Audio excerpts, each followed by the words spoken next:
9 de la mañana, 4 minutos, 4 minutos, resumen de noticias para quienes están llegando a esta hora a la sintonía de la doble frecuencia, emisora Atlántico La Reina. Nos siguen en zonacero.com, jorgecura.com, estamos al aire en video a través de todas nuestras aplicaciones. El flagelo de la extorsión sigue cobrando vidas inocentes. Un adulto mayor de 74 años, identificado como Francisco José Hernández García, fue asesinado a las 5:30 de la tarde del día anterior mientras conversaba con el propietario de una tienda en el barrio El Ferry, en el suroriente de Barranquilla. De acuerdo con el relato de testigos, frente al establecimiento comercial ubicado en la carrera 5 con calle 7A, se detuvieron dos sujetos. De repente, uno de ellos sacó un arma de fuego y la accionó en varias ocasiones contra la tienda, y en este ataque, infortunadamente, resultó herido de 2 tiros en la cabeza el señor José Francisco. Mientras los delincuentes huían, moradores del sector trasladaron a la víctima hasta el camino Simón Bolívar, pero los médicos confirmaron que ingresó sin signos vitales.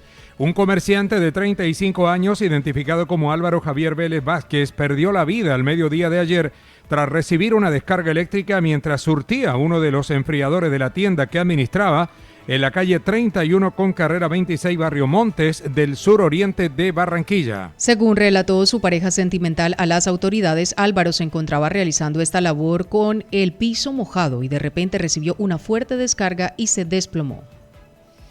Rápidamente lo auxiliaron y trasladaron al Hospital General de Barranquilla, pero a este centro médico llegó sin signos vitales. A las 10 de la noche de ayer se registró un ataque criminal en un establecimiento de venta de chicharrón ubicado en el barrio 20 de Julio del municipio de Baranoa, que dejó un hombre muerto y otro herido. De acuerdo con el reporte de la Policía del Atlántico, al sitio arribó un sujeto a pie, se acercó hasta su objetivo, desenfundó un arma y abrió fuego contra Jonis José Nieto Andrade, quien se encontraba en el sitio como comensal. En la arremetida del criminal también resultó herido a bala un trabajador del negocio. Ambos fueron trasladados hasta la clínica Reina Catalina de Baranoa, donde en horas de la madrugada se produjo el deceso de Jonis Nieto, quien tenía 23 años de edad. El abogado Juan Barrero informó que durante la segunda audiencia en el marco del deslinde entre Puerto Colombia y Barranquilla, la alcaldía distrital afirmó que el Instituto Geográfico Agustín Codazzi no tiene competencia para hacerlo. Recordó que fue el distrito, el ente territorial, que solicitó la intervención del IGAC en el mes de febrero y confirmó que el día anterior, a través de un escrito, solicitó la suspensión de la audiencia. En nuestro caso, Puerto Colombia se presentó con las pruebas para trazar la línea divisoria, manifestó el abogado Barrero.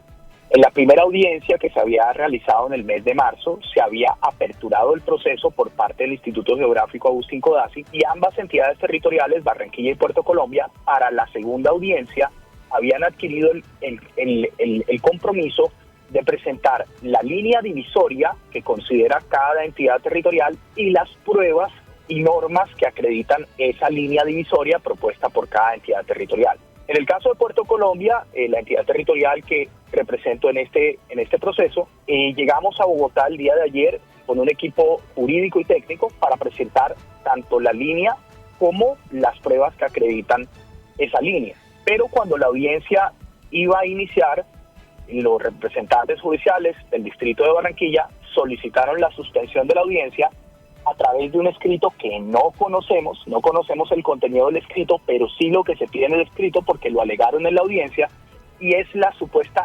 incompetencia del Instituto Geográfico Agustín Codazzi.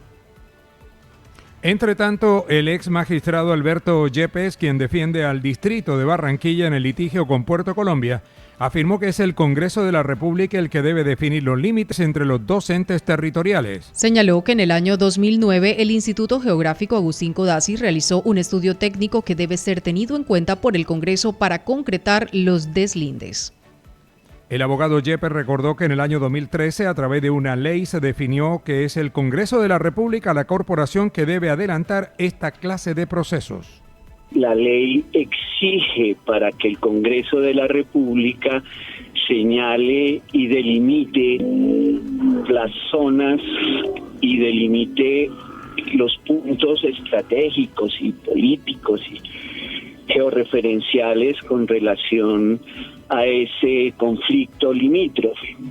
Por lo tanto, lo que cree nuestros abogados, nuestra sociedad, Yepes Castro, es que ese deslinde que se hizo desde el año 2009 y que quedó suspendido en el entretanto, se resolvía por parte del mismo Congreso las competencias para hacerlo, si es el Congreso de la República o la Asamblea Departamental, en cuanto se refiere a los distritos, en este caso el distrito de Barranquilla, pues quedó definido por una ley que en el año 2013 definió que era el Congreso de la República quien definía estos límites. El abogado Wilton Molina Aciado afirmó que cuando existe un conflicto territorial entre un municipio y un distrito, este debe ser resuelto por la Comisión de Seguimiento Territorial del Gobierno, que debe emitir un concepto vinculante para que el Congreso de la República tramite las reformas. Por lo anterior, afirmó que está de acuerdo con el distrito de Barranquilla en el sentido de que el IGAC no es la entidad competente para intervenir en este conflicto. Es Puerto Colombia el que debe realizar el desgaste jurídico porque el Consejo de Estado emitió un derecho al distrito de Barranquilla sobre el corredor universitario, consideró el abogado Wilton Molina, quien presentó la demanda contra la ordenanza de la Asamblea del Atlántico sobre los límites entre Barranquilla y Puerto Colombia. Sí, efectivamente, la ley de ordenamiento territorial establece que cuando hay algún conflicto entre un municipio y un distrito, tiene que estar sometido a un concepto vinculante de la Comisión de Ordenamiento Territorial del Gobierno Nacional. Esa Comisión de Ordenamiento Territorial está conformada por el ministro del Interior o su delegado, el Ministerio del Medio Ambiente, el director del IGAT, los representantes del municipio y del distrito, 2 expertos designados por el gobierno nacional y unos expertos designados por la academia, por las universidades.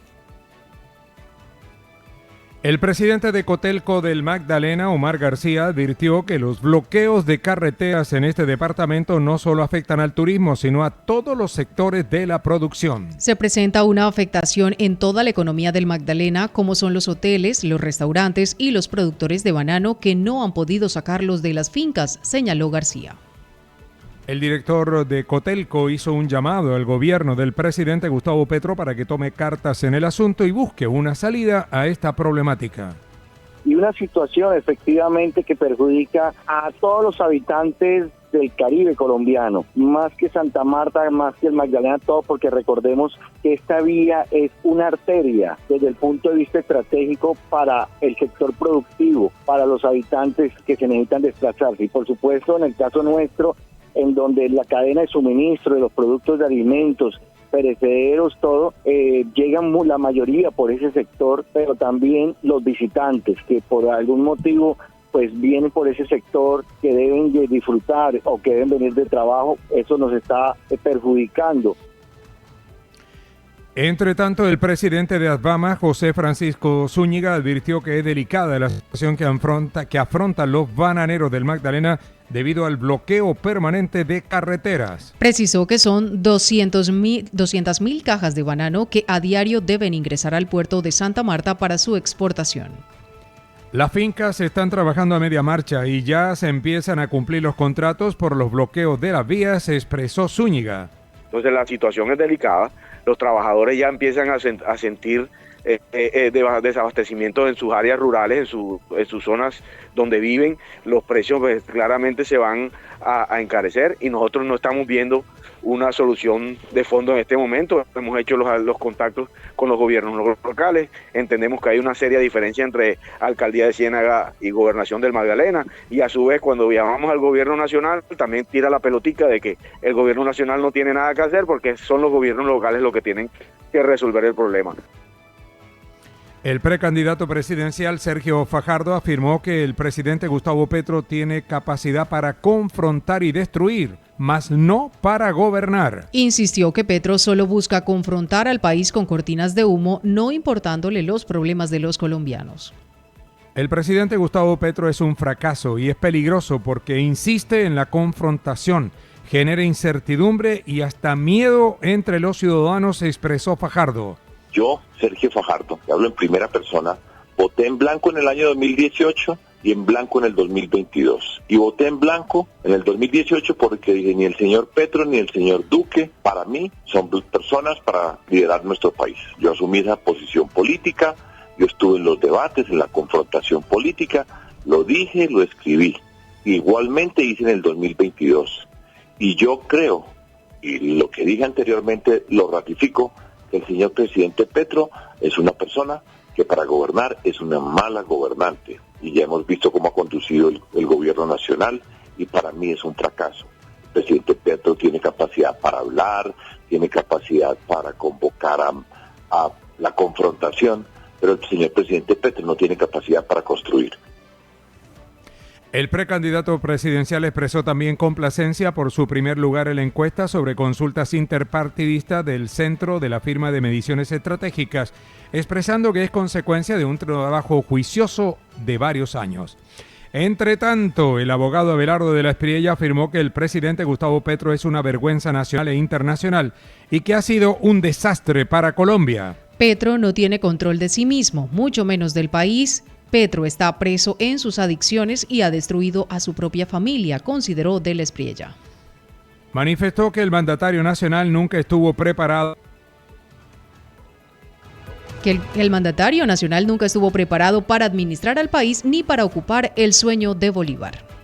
Pero por supuesto que no. El hecho de ejercer la primera magistratura de la nación no solo implica un entendimiento de la cosa pública, un manejo apropiado de las circunstancias, sino también la madurez necesaria desde el punto de vista emocional. Y evidentemente el señor Petro, quien no ha podido dominar sus bajas pasiones, es esclavo de ellas. Tanto es un hombre que no tiene control sobre sí mismo, y una persona que no tiene control sobre sí mismo no puede controlar absolutamente nada ni manejar nada de la forma correcta, y eso lo hemos visto en el gobierno del presidente Petro, que ha sido un desastre desde el punto de vista administrativo, desde el punto de vista gubernamental y desde el punto de vista personal. Lo que está pasando con Petro no tiene antecedentes en la historia política, yo creo que de ningún país.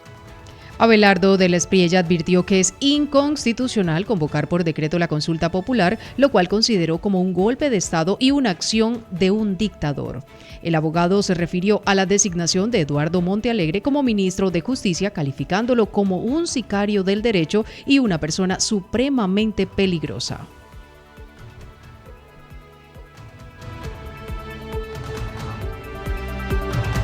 El precandidato presidencial David Luna afirmó que el presidente Gustavo Petro solo se queda en peleas y en confrontaciones y no se dedica a gobernar el país. Petro no representa soluciones a los problemas del país ni tiene capacidad para transformar las vidas de los colombianos, expresó Luna.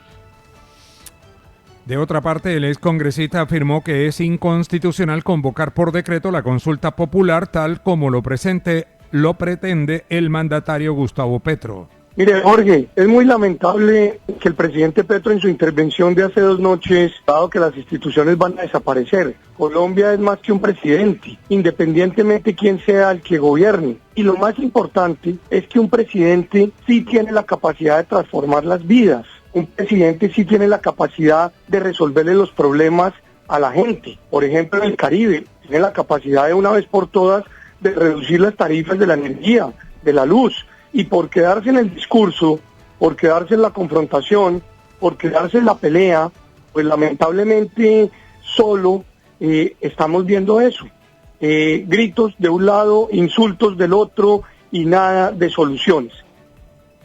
Mucha atención a propósito del tema político. El presidente del Senado, Efraín Cepeda, presentó ante las Naciones Unidas, la Comisión Interamericana de Derechos Humanos y la Organización de Estados Americanos una alerta temprana ante la posibilidad de que Gustavo Petro convoque la consulta popular por decreto.